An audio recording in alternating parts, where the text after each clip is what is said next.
The fatal shootings of Renee Nicole Good and Alex Preddy by ICE agents, and the way the Trump administration has smeared their names, refused to investigate the agents responsible, and instead defended them largely. That news has broken out beyond just normal political spaces and brought politics really front and center in all sorts of non-political spaces. And this, to me, is always a tell. I mean, take, for instance, the page on the website Reddit called r/catbongos. This is a real thing. Lots of people on this page.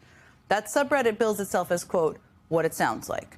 A forum where people gather to watch cats being played like bongos. Who knew there was such a page? Now we all know.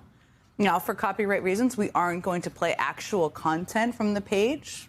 And instead, what you're seeing right now is our staff who have reenacted the kind of content you might see on that Reddit page with their own cats, just in case you're not on that particular Reddit page. Yes, I get to work with these people every day. A lot of them have cats, and they're playing cat bongos. There's that. But that page gets 110,000 visitors a week, okay? 110,000 cat bongos. Normally, it is not particularly political, to state the obvious. But this weekend, a moderator posted this, quote, if you still support Trump, ICE even slightly, you're not welcome in this sub, meaning in this subreddit forum. We are reaching a point where we can no longer tolerate the people who are supporting or making excuses for this or have them be a part of our lives. That is incredibly telling. Now, in another subreddit devoted to stained glass, pictures of projects with anti-ICE messages, like this amazing depiction of an ice cube in flames, have been among the most popular this week. Posts critical of ICE or critical of Alex Preddy's killing have gone viral in online communities devoted to things like biking and baseball and the Lord of the Rings. Yes, if you're a fan out there, people who are on the page that is dedicated primarily to Frodo Baggins, Gandalf, and Gollum are talking about ICE raids right now, and they're disgusted by them. This moment has even brought politics front and center in the world of sports, a world where talking politics has typically been taboo because, as Michael Jordan once said, Republicans buy sneakers too. And it's also a world that Trump himself obsesses over because most of the most watched broadcasts are sports. And we have seen athlete after athlete come out to denounce what the shootings in Minneapolis, to denounce what the Trump administration has been doing. Yesterday, one of the biggest stars in the NBA, one of the biggest, San Antonio Spurs center Victor Wembanyama, came out of practice and said this to the press. PR has tried, but I'm not going to sit here and give some politically correct, I know, every day I wake up and see the news and I'm horrified. I think that it's crazy that some people might make it seem like, or make it sound like it's acceptable. The murder of civilians is acceptable, Victor Wembanyama is one of the biggest stars in basketball, and he is not a frequent commentator about really anything other than basketball. That's the world of sports right now.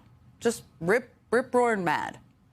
In the world of comedy, we're seeing something similar. I mean, do you remember how big of a deal it was when comedian, podcaster Andrew Schultz interviewed Trump in the lead up to the 2024 election? It was seen as Trump reaching through to a giant manosphere audience no one on the Democratic side could reach and just charming their pants off. You can see them all laughing and palling around there on that screen. That's from that interview.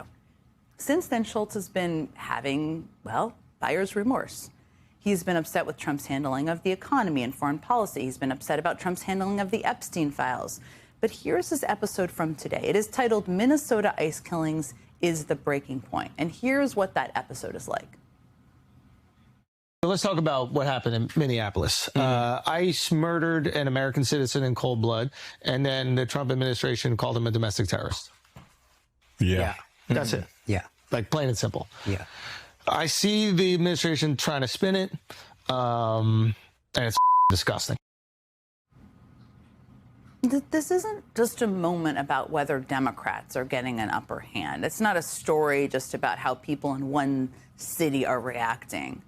All across the country, in all sorts of different, not typically political facets of American life, people are extremely pissed off about what Donald Trump and his administration are doing.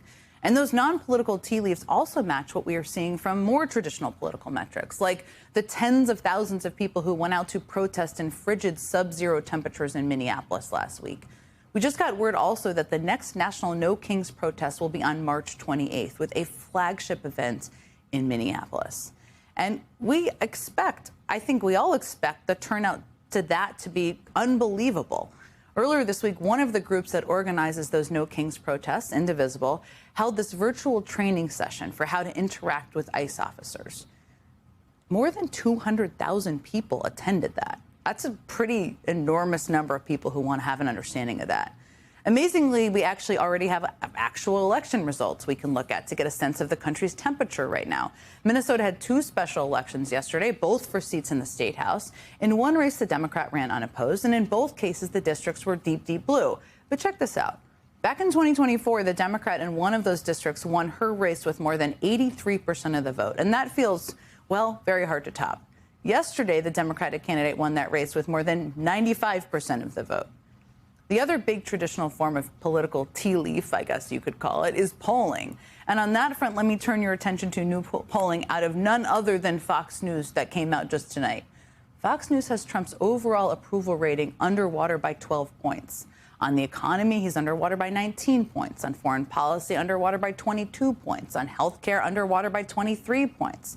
On tariffs, his signature economic issue, he's underwater by 26 points. On inflation, he's underwater by 30 points.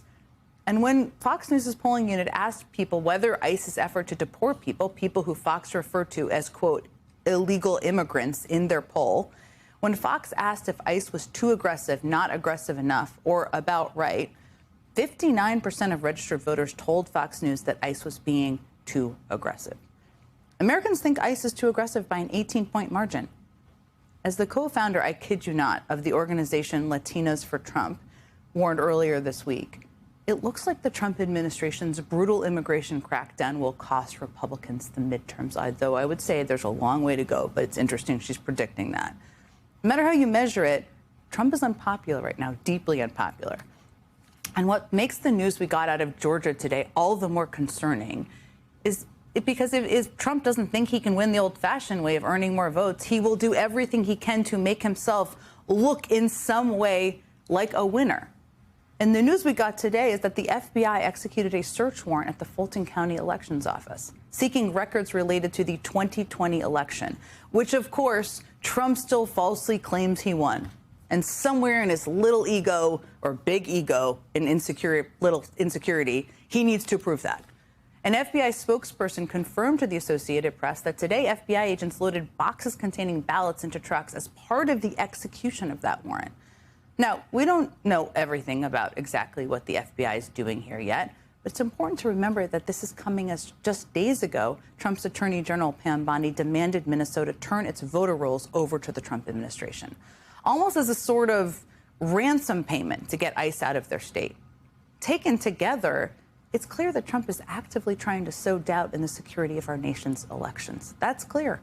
He is dredging up old 2020 election conspiracies, maybe even using the FBI to give those conspiracies some form of credibility. That is terrifying. But it's also a sign that not only is Trump deeply unpopular right now, but he knows it.